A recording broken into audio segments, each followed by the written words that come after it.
interference from somewhere this morning. There we go. But we're good. Alrighty, beautiful humans. Welcome to the 8th episode of our Embodied podcast. Today we're here with Tanya, Romanuk, and we're gonna explore the mechanics of flow. So it's super exciting. So I've gotten to know Tanya about a year ago, and I think it was about a year ago. So many flow topics since then, and we've done together this like cool study with this like foci device. And so Tanya has been really deep on combining basically these various fields that are kind of disjointed, and looking at also like the physiology and coaching individuals to make these far-flung connections, and flow being one of these ideal states of consciousness to put us in a state of really deep creativity. And I think that's something that I'd love to unpack with you more today as well, the connection with flow and creativity, and that being the ultimate skill for the 21st century, to have not just like creativity in the sense of arts, but creativity in the sense of really solving grand challenges. So thank you for being with us. Yeah, it's great. I'm happy to be here. We always start with the question, like, what is it that moves you at your core? Like, what is the work that you feel called to put into the world? That's a good question.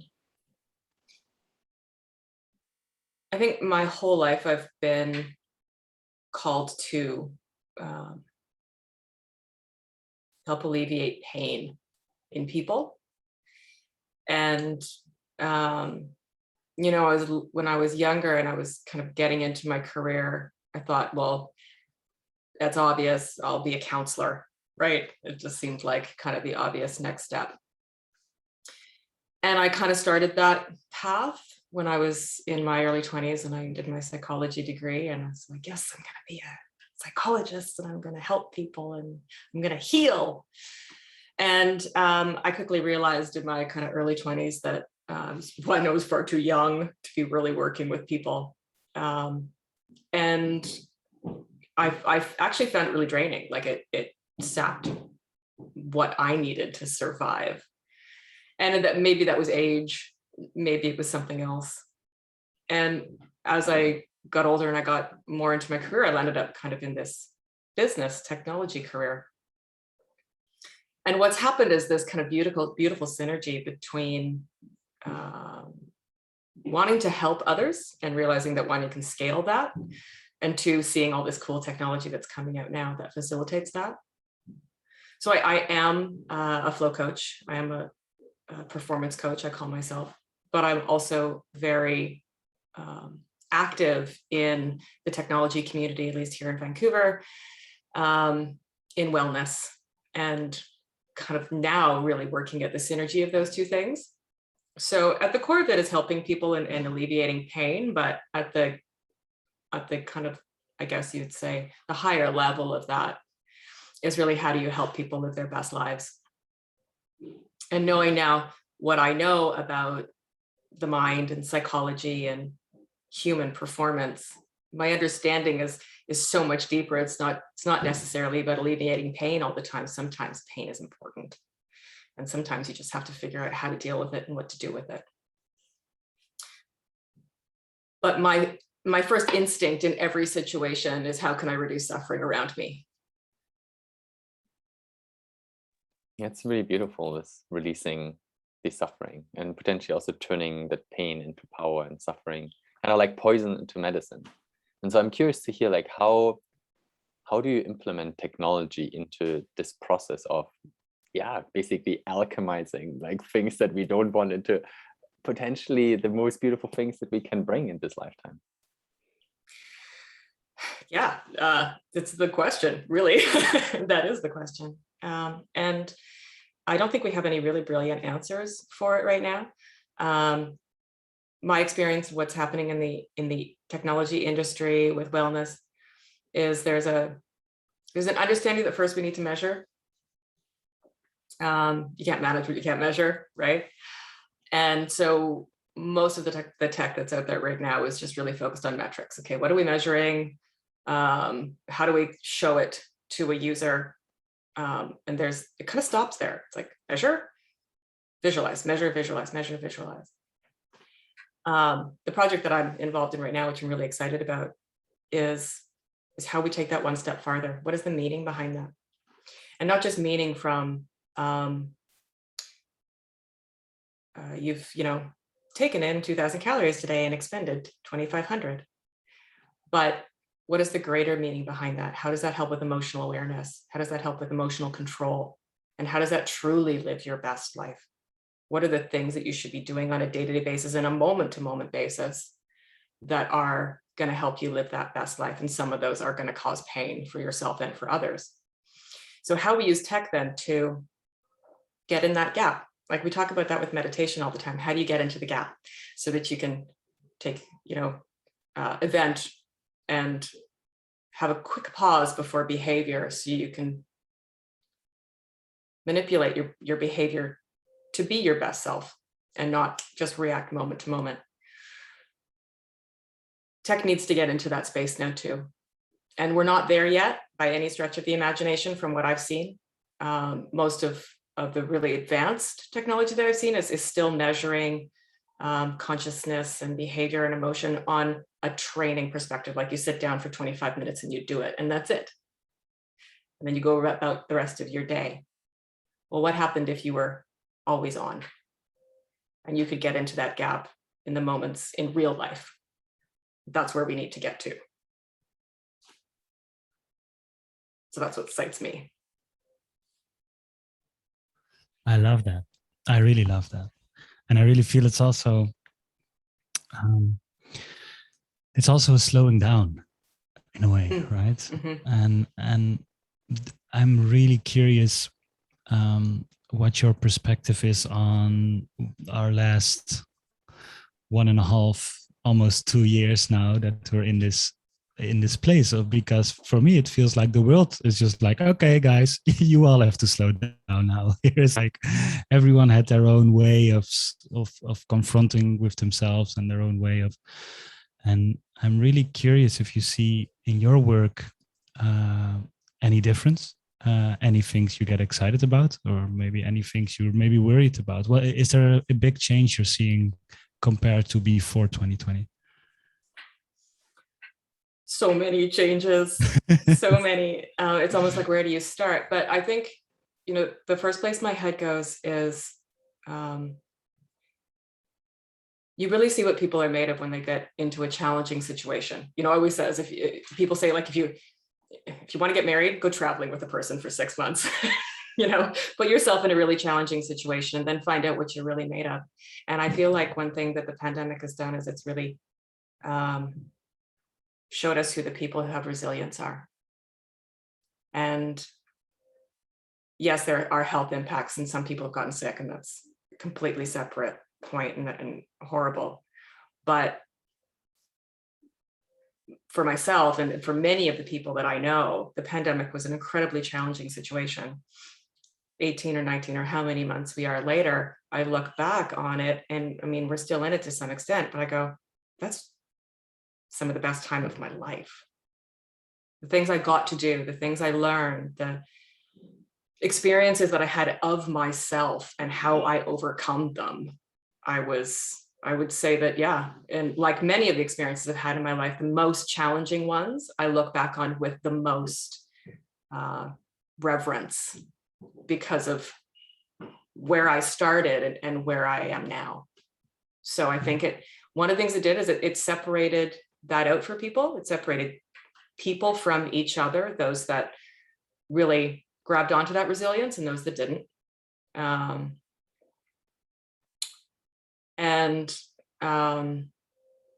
There's a bunch of negative effects of that as well, of course. But the slowing down piece, I think, was really important for people to see that they needed to change.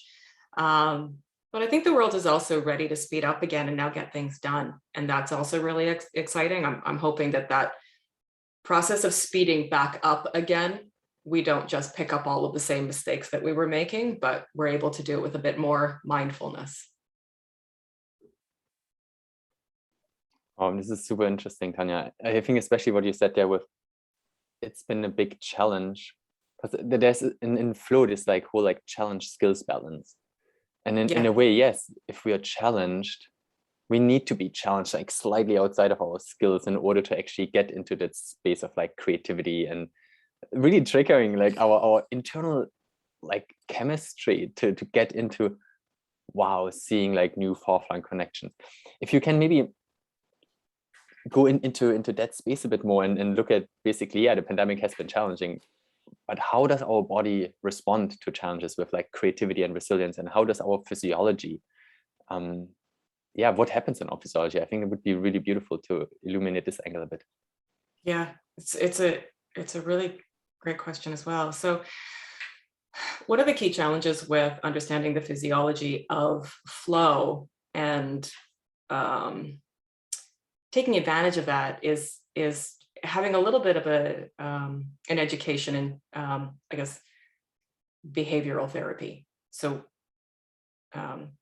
behavioral therapy tells us that, from the moment we were born to today, we have experiences, and those experiences color our actions for today. If you have an experience over and over and over again, it's really hard to leave that behind in your activity during the day. Whereby then, if you have a challenge, all of your life's experience comes to that challenge and makes it either easier or harder to deal with it. So if you were a little kid and you grew up really, really shy, and then all of the have a bunch of important events happen to you, and in each of them you cowered in fear and weren't able to be your best self and weren't able to achieve the things you wanted to achieve, as an adult, your immediate response to challenge is going to be to cower in fear and not rise above and not succeed.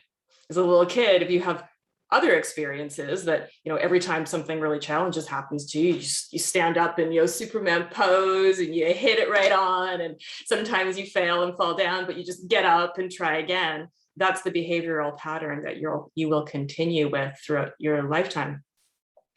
Those things can change. You can relearn those behavioral patterns, but with flow, you need a certain level of risk, a certain level of fear, a certain level of challenge to get into flow and be in that most creative state. So if you're someone who has a behavioral pattern or a fear behavioral pattern from your past, it's going to be really hard to maintain and get into flow because you're going to perceive it as a threat. So you kind of need to start with a level of psychological awareness shift, or perception shift, to be able to not experience risk, fear, challenge as threatening, to even get to the place where you can get into flow. And people say all the time, like, if you don't have, Maslow's hierarchy, like if you haven't got your security stuff sorted, if you're living in a place of fear all the time, you can't feed yourself, you don't have a roof over your head, you don't know where your next paycheck is, forget flow. It's not going to happen. That stuff needs to be secured first. You need to feel psychologically safe in order to come to a place where you can hit risk head on, and then you can get into flow. It's actually really interesting what I say with the hierarchies of needs there. Because in a way, to basically have your safe haven into which you can retreat whenever you desire, and then sort of like have this other environment that has inherent risks or challenges basically built in. So can you speak a bit more to basically how would one potentially set up their environment or their life to sort of like optimize it for that experience of flow that makes us so much more creative and productive? Yeah, absolutely. It's individual for every person. No one person will optimize their life in the same way, but really the quickest way for somebody to internalize that for themselves is to just think back in their say previous 4 or 5 months, maybe even 6 months, and just ask yourself, when was the last time I felt like time disappeared? When was the last time everything just came together for me and my focus was absolutely impeccable and my performance was impeccable? And then start to break that down. Okay, well, what was the situation around it? What was I doing? Was I snowboarding? Was I writing? Was I creating music? And what you want to do is you actually want to try and start recreating those events so that you can practice them. And as you practice them, then you start to notice the physiological changes that you get when you're in flow, so that you can almost call it on, like immediately. For example, I know for a fact, part of it is probably because, when I wake up first thing in the morning, my mind is still kind of in that alpha theta state. But if I roll out of bed, make myself a cup of coffee, roll into my office in my pajamas, haven't even brushed my teeth yet, and I sit down at my desk and I start writing, it'll be noon and I'll pop my head up and I will have spent, 3 to 4 hours deep in flow creating whatever it is that I'm working on.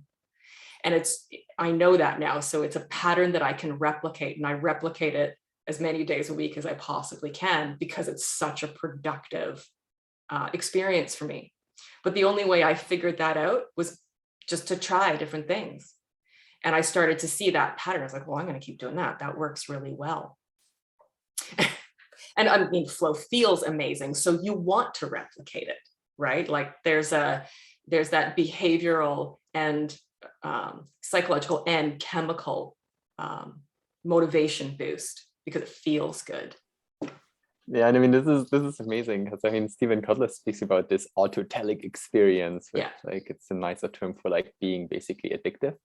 Yeah. But then also the question, like I think addiction is a quite loaded term in a way. So I'm curious to look more into basically the physiology and kind of like these neurotransmitters that get it just like put into our system and makes us feel like, wow, this is awesome, we want to do this again.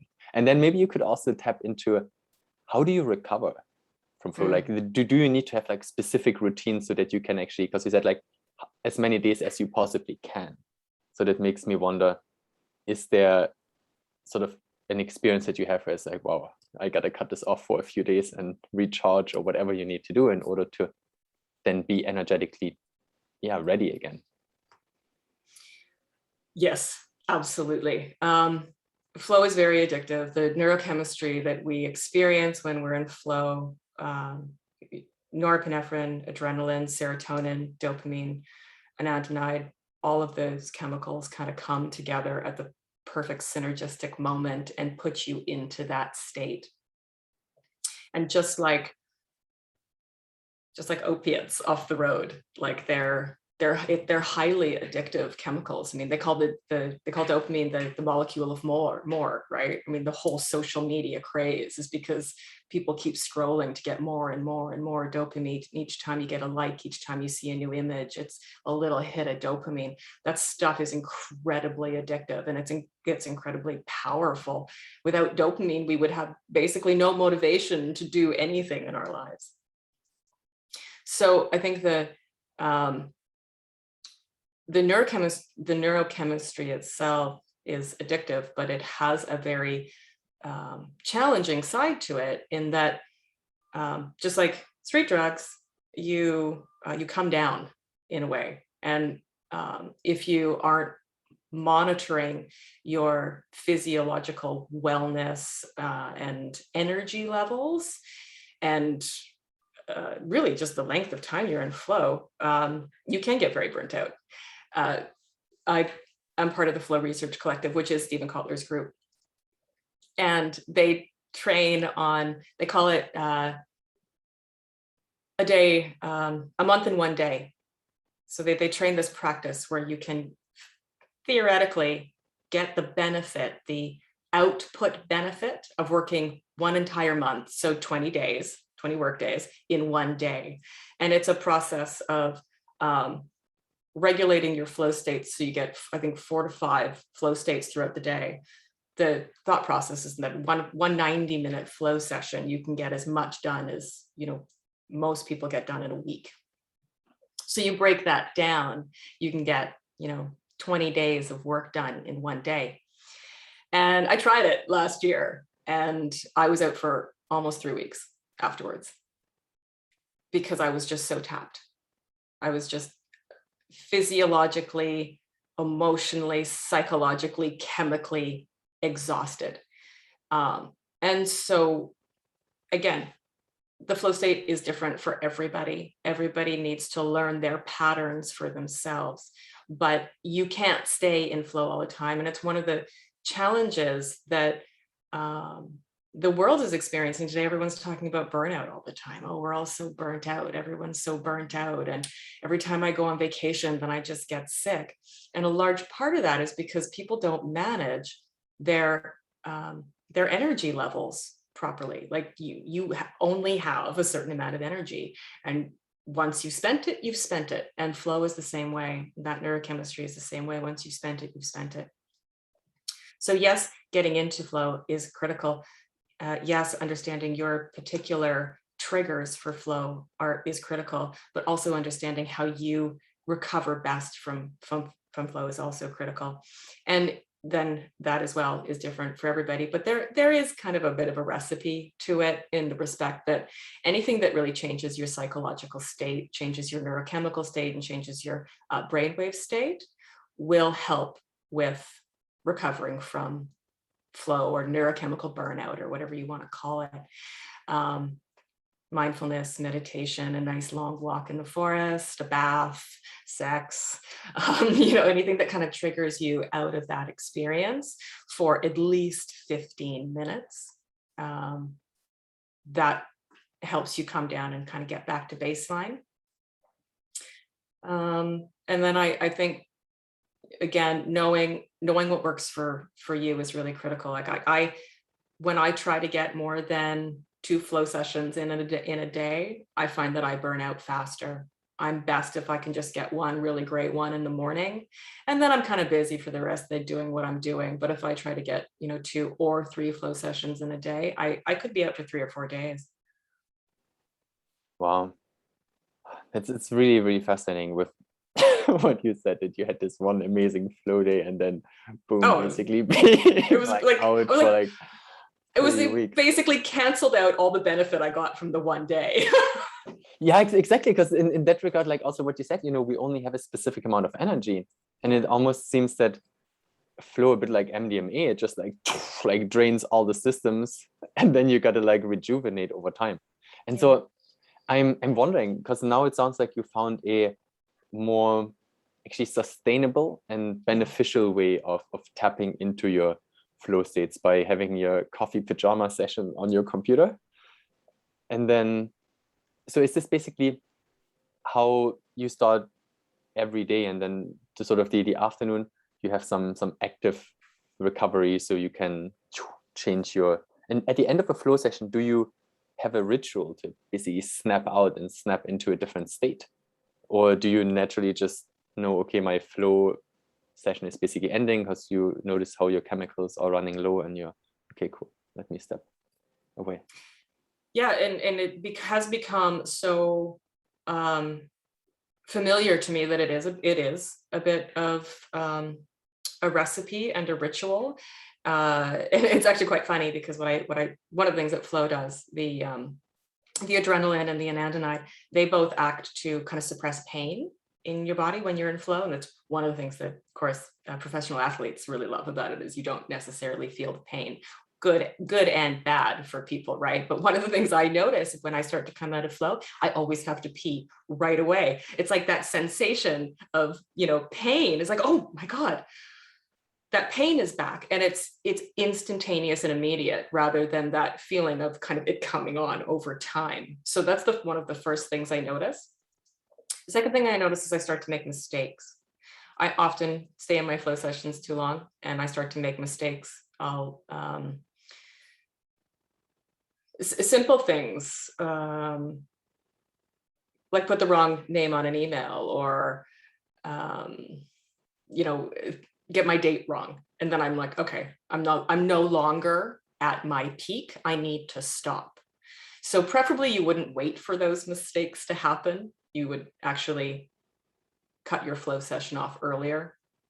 But my ritual is simple. I mean, obviously I go pee first, but I get up, I walk around the house. I usually have a glass of water. In a perfect world, I would take 20 minutes and I would do a mindfulness exercise, or I would meditate. But because of the way I've set my day up now, and I kind of, like I said, I roll into my office at first thing in the morning unshowered, I go take a shower, and that's a great thing because that's a great reset, right? My partner, he takes a nap, and those are great resets as well. And then my afternoon, I have learned that usually it's best to just start kind of attacking the things start responding to all of the emails. I set my meetings for the afternoon so that I can, I don't have to worry about distraction a little bit more. One of the key things that destroys the ability to get into flow is distraction. But we all know, like, as the day goes on, it's just distractions from all directions, right? You got the kids, you got the dog, you got the email, you got the social media, like everything's coming at you. So I try to organize my day, and that stuff all comes at me in the afternoon when I can. Of course, distractions, you can't always do that. And that way I can respond to them moment to moment, rather than needing to stay in that really, stay in the zone, stay in that flow state.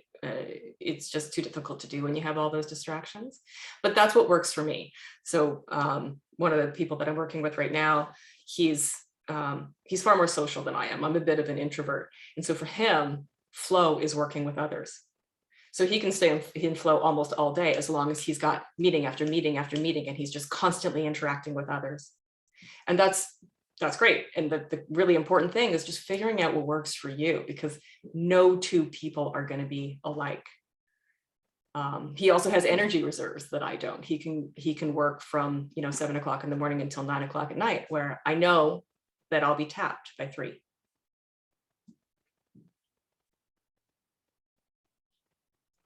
Wow, that's so cool. That's so cool. And I love the experimental part about it, that really everyone should find their own things. I want to throw it in a different route and go a little bit into an imaginary question. What if we place ourselves in a world where technology is way further, and also the technology that you're working with right now has advanced exponentially, and we really can measure anything we want to measure? And probably the measurements, like right now we have our smartwatch, it will probably into the corner of our eye, there will just be a couple of measurements like our heartbeat, heart rate variability, and whatever. What would be for you the ultimate measurement to have there? And it can be anything. So it can be very futuristic and sci-fi. It doesn't have to be right now able to be measured. It can be anything. What would be for you the perfect metric to have in the corner of your eye? So I'll say that the project that I'm working on right now, the ultimate goal is to measure consciousness. So that's really psychological and emotional awareness. And that is very close to my heart. But I also have a sister who's very sick. And so there's a part of me that even more so wants to know and be able to measure cellular wellness. When I talk about cellular wellness, I mean, I guess, biological age, longevity, how your cells are breaking down moment to moment, what's happening with them, how your mitochondria are working. In a way, I guess it ties back to that active recovery concept. We only have a certain amount of energy in a day. And as that energy depletes, what are we going to do about it? Well, we have become so conditioned to powering through moment to moment through our day that we don't notice when we're tapped. And that's, like I said, one of the things that leads to burnout. But if we could see that somehow on a visualization on a device, to see that our cellular reserve was starting to decrease, then you would know, okay, yeah, I can power through. But if I do, these are the results. I'm going to have a crash. And if I can give myself a break, if I can take some time, if I can rest, if I can get some mindfulness, I can buoy that up again and increase my longevity. And I think that would be pretty amazing for longevity medicine, for humanity. So yeah, just, I don't know how that would, in my head, there's a little pill you swallow, maybe you swallow it once a day, maybe once a month, and it captures all of the metrics around your cellular health.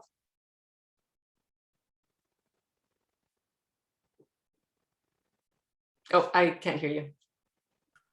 Oh my God, that would be so cool to have that. That would be so awesome. Wow.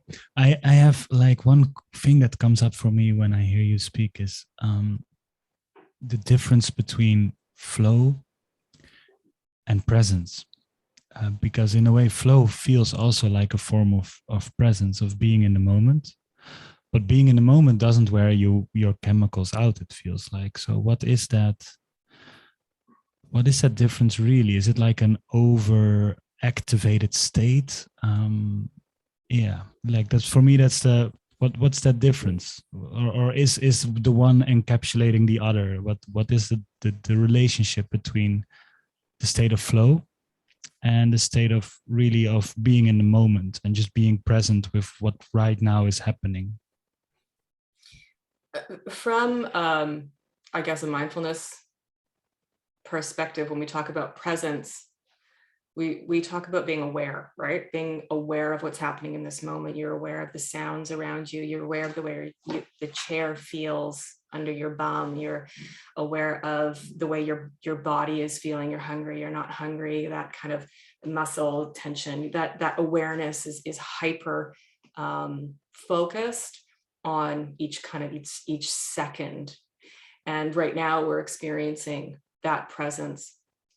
The reason that's not flow is because with flow, actually, in a way, your awareness is reduced. When I'm deep in flow, it's almost like I have, those little horse blinders, so that horses don't get distracted. It's almost like I have those on. Nothing that isn't in the immediate field of vision comes into my awareness.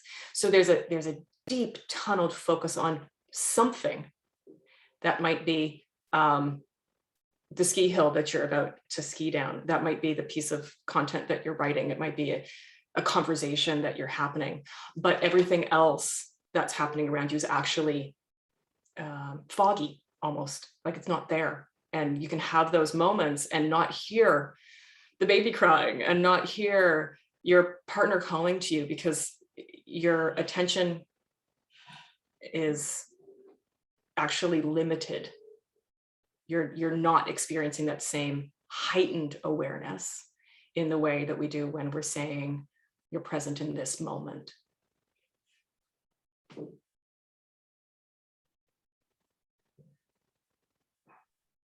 It's very fascinating. Would you be able to go a bit deeper into the work that you're doing with the consciousness project that you're working on right now?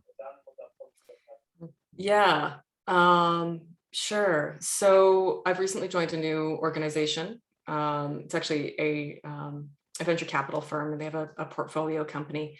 And the project is,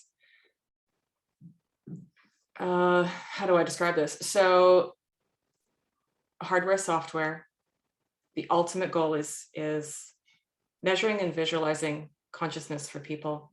But it's really with that understanding, and I've kind of this already, that there are two core components to living your best life.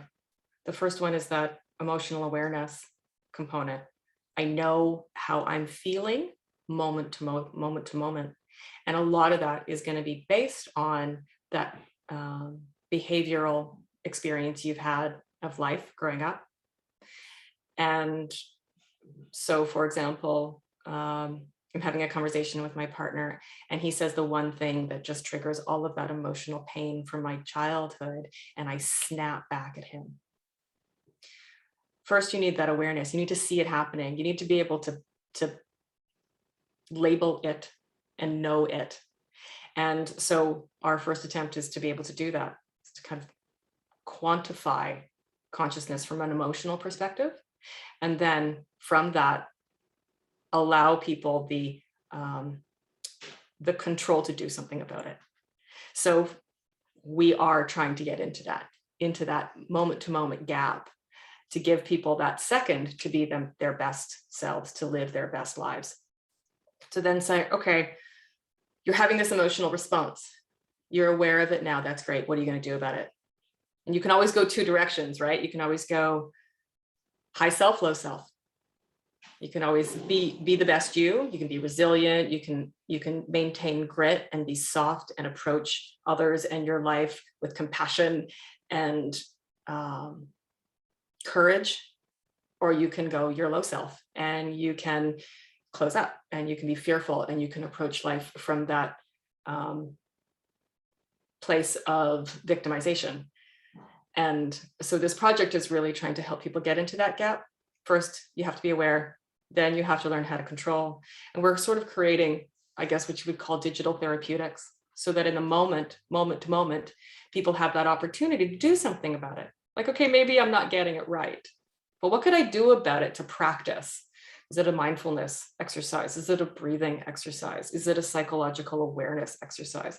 What are the things that I could do right now to be able to get better at this? Because it's not going to happen immediately. You're not going to just be your best self every day of the week, all the time. That's a practice. And sometimes you're still going to go low and sometimes you're going to go high. But this is a device that gives people the awareness and the control to be able to do that.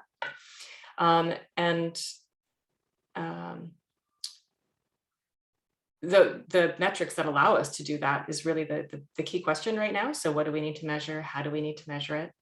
One of the, like I said, within the measure or the biometric monitoring out there, there are very few devices that are doing this kind of always on measurement.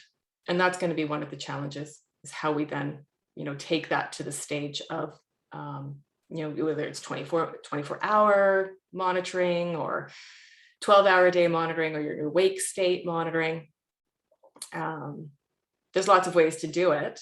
There's lots of very expensive devices to do it with, but it's not a ubiquitous place that we're in right now. I mean, that pill that we could swallow that gives us our, cellular age doesn't yet exist, unfortunately. We would just pass it too quickly. So, how does that come to life? So that's a little bit about the project. We're actually hiring right now. So we'll plug for some roles for the business. Hopefully we're only about 6 months from market, maybe a little bit less.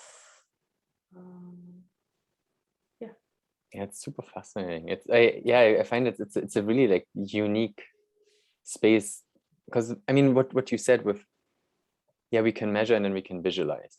And yes, so it heightens basically the awareness. I mean, I've played with a lot of these wearable devices and it's just like, wow, cool. Yeah, now I know what my heart rate variability looks like. And I know that certain activities heighten it. I know that certain activities lower it. And then the question is like, wow, what does it teach me? Yeah. Does it teach me that I don't have enough regularity in my day? Yeah. Or do I not have enough exercise? Or and I also found, for me, it's been really interesting to highlight that my body has that inner knowing, that because I feel part of my life I was very, very super heady. Mm-hmm. And then my body wanted to sort of move into the body. And so I found some behavioral tendencies that I didn't think were really exciting. But then when I actually measured my heart rate variability while I was doing these things, it's like, oh, cool. Actually, yeah, that's my body's way to find balance, because I'm too energetically heady rather than actually really embodying in who I am. And so I'm now curious, when you say going beyond this visualization, how do you envision this feedback where our body does all these things, and then it's I think with these devices, it's often we're basically we're getting a dashboard, so to kind of basically experience our body through our mind. And I'm curious to hear your view on sort of measuring and externalizing that versus potentially practices like breath work or mindfulness that move the intention into the body rather than moving the intention into the head to looking at the numbers that the body has produced,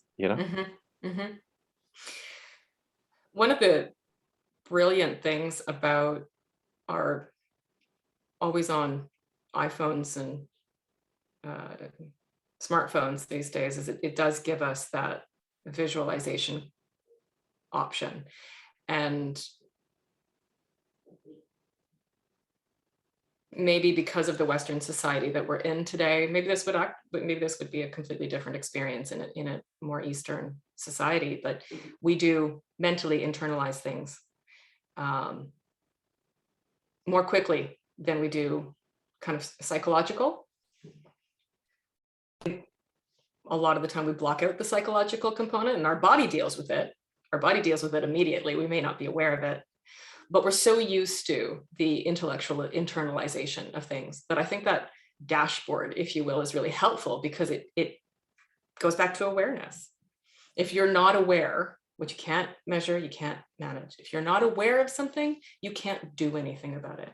And, you know, maybe we're just conditioned to need to see it first. And the beauty of being able to see it then shifts how you experience things. So if you have a say you have a little haptic, you know, a little buzz. The iPhone does this, you know, buzzes your wrist every time it wants you to stand up. So, you know, you experience that for, I don't know, 6 months or 3 months, and you start to actually, in a kind of Pavlovian way, realize that you get a buzz just a second after you realize that it's been about an hour when you've been sitting, because you start to internalize the two things together. And I think that's where dashboards are today, is they help us with that initial internal awareness, but over time, the dashboard becomes relevant because your body learns it. And then you don't need that dashboard anymore. It becomes almost redundant, but we're still in that place where we need it. We need that visual understanding. We need that visual awareness first.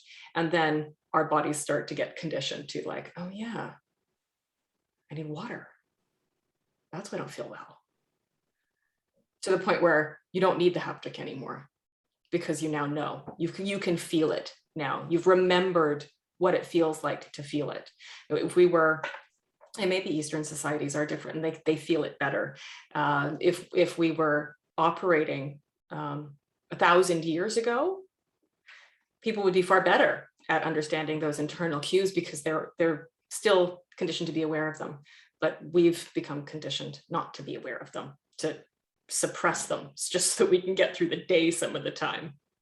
So we kind of need to bring some of that internal awareness back to our lives to be able to experience, I'm in fear right now. What's going on? Why am I in fear? Do I need to be in fear? There's something frightening about this situation. Yeah, okay, I'm okay. So if you can see that on the dashboard first, and over time you start to connect how that feels with what you actually know because you can see it and it's scientific, then you can learn the feeling. 100%. I truly resonate with that. I actually use these exact same words to describe my journey with like heart variability technology to some of my friends. And it's like, yes, I felt so sort of like disconnected from what good feels like, that when I started seeing what good looks like, I could then sort of like remap that and be like, cool, actually. And then, at some point, the thing becomes irrelevant. It's like, wow, thank you very much. Yeah. Now, I think you highlight something really interesting, that in our Western society, we're so sort of like, kind of like heady. And also, like you said, like we're so sort of like disconnected from our body. And then there's this whole work, basically, when you look into body work, that our body and our like fascia stores all these like traumatic emotions and all these things. And so I'm wondering, in some way, because we also spoke about flow and how it's addictive, and so then often there's this link between addiction and sort of like childhood trauma. And so I'm curious to hear your perspectives in this space, to what degree potentially entrepreneurs and like people that want to do like crazy things in the world are actually like highly traumatized, and for whom these technologies could really, help to become just more chillaxed and more embodied and be like, actually life is good. There's nothing to escape from, it's all here and you're supported. So the question is, how could entrepreneurs benefit from that? No, I think that the question is more around your insight into the relationship between that sort of like disembodiment and traumatic experiences, and how this technology, it's not just about sort of like peak performance, but it can really, to the very beginning of our conversation, contribute that healing that you felt is so like part of your work in this world. Right. I understand what you mean now. So I hate to harp on it, but I think it goes back to awareness. We all have experienced trauma, and to different extents, but that trauma affects us on a day-to-day basis. And maybe the tech comes before the psychological awareness, but awareness of that trauma is absolutely essential. If you can't understand where it comes from, and you can't start to do anything about it. So I think, we talked about having these dashboards. Well, we might end up living in a world where the dashboard is actually showing you that you're experiencing some trauma. And of course, the dashboard doesn't know where it came from and why, but it shows you it shows you physiological markers that say, like, hey, the responses you're having moment to moment indicate that there's something going on here. Sit down and talk about that with somebody. And then that triggers you to have that conversation. Maybe it's with a therapist, maybe it's with a coach, maybe it's with an AI. And you start to unpack that. Where's that coming from? What's happening there? Maybe you get to the core of it, maybe you don't, but you understand that there's something that's happening, and then you can do something about it. Maybe it happens the other way around. Maybe you have that conversation with a therapist. Maybe you know exactly what your trauma is, but you haven't gotten to the place yet where you can do something about it. And then the tech could come in there and it could say, okay, you know that it's happening. This is what it looks like. This is the moment you have. This is the moment you have to make a different decision. How do you elongate that moment? What do you do in that moment, or right before that moment, or you're going into that meeting with that person triggers your shit, excuse me. What do you do to make sure that you don't get triggered? How do you keep that resilience so you don't have those so your emotions don't well up, and then all of a sudden you forget all of the things that you needed to say. So I think there's a world where the tech comes first for people who are maybe really disconnected, and there's a world where the tech comes as the therapeutic device to help people manage it. But I think today what we've realized is we all have that traumatic experience. There is nobody on the planet that doesn't benefit from sitting down with a coach or a therapist and talking about how their behaviors and their experiences in their past are impacting their potential today. Being able to measure it at the same time would be groundbreaking. That's so interesting. I love what you shared there. I have a little bit of a personal question, and I'm really curious what you think about this. I was really interested in flow and how to get in a flow state a couple of years ago. And now it's such a part of my life that I'm almost forgetting that it's a part of my life.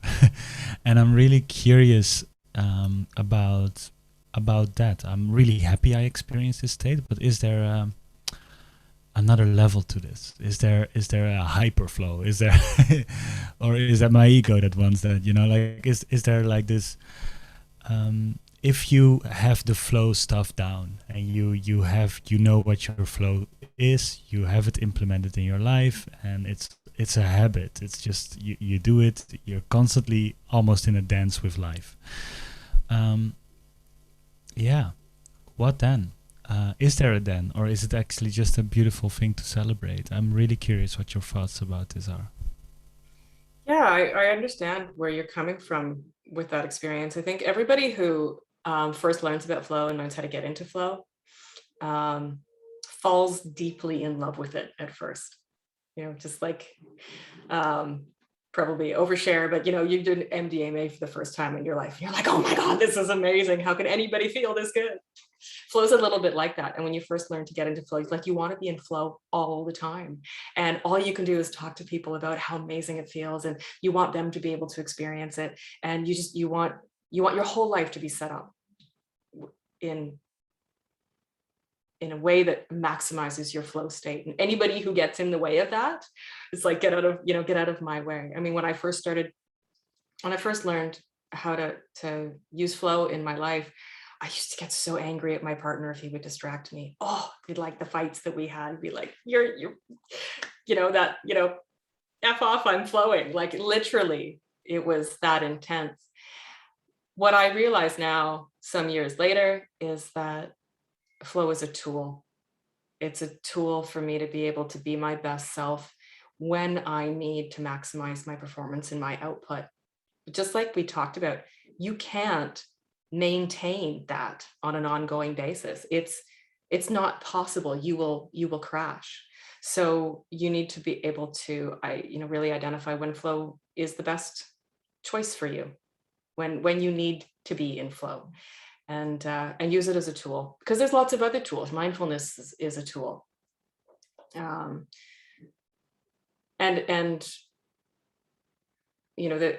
introverts, flow can really become a barrier to social experience. And that's not good either, because we need others and we need social experience. So you can't just sit and, solo flow all the time. Yes, that makes a lot of sense. Thank you so much. I want to ask this question. I want to ask the last question actually, but before we're gonna do that, please share where people can find you, where can they connect, where can they find you, and know more about this. Oh yeah, absolutely. You can reach me on my website. It's allaboutyou.com. Sorry, it's alreadyinyou.com. My email address is Tanya@itsalreadyinyou.com. That's my coaching business. You can also find me on LinkedIn. I'm there as well. It's pretty accessible. Awesome. That's amazing. And we will also put this in the show notes when this podcast is out there, so you can also check it down. So the last question, Tanya, this podcast is called the Embodied Podcast, and we really want to go from this theory and we want to bring it into experience.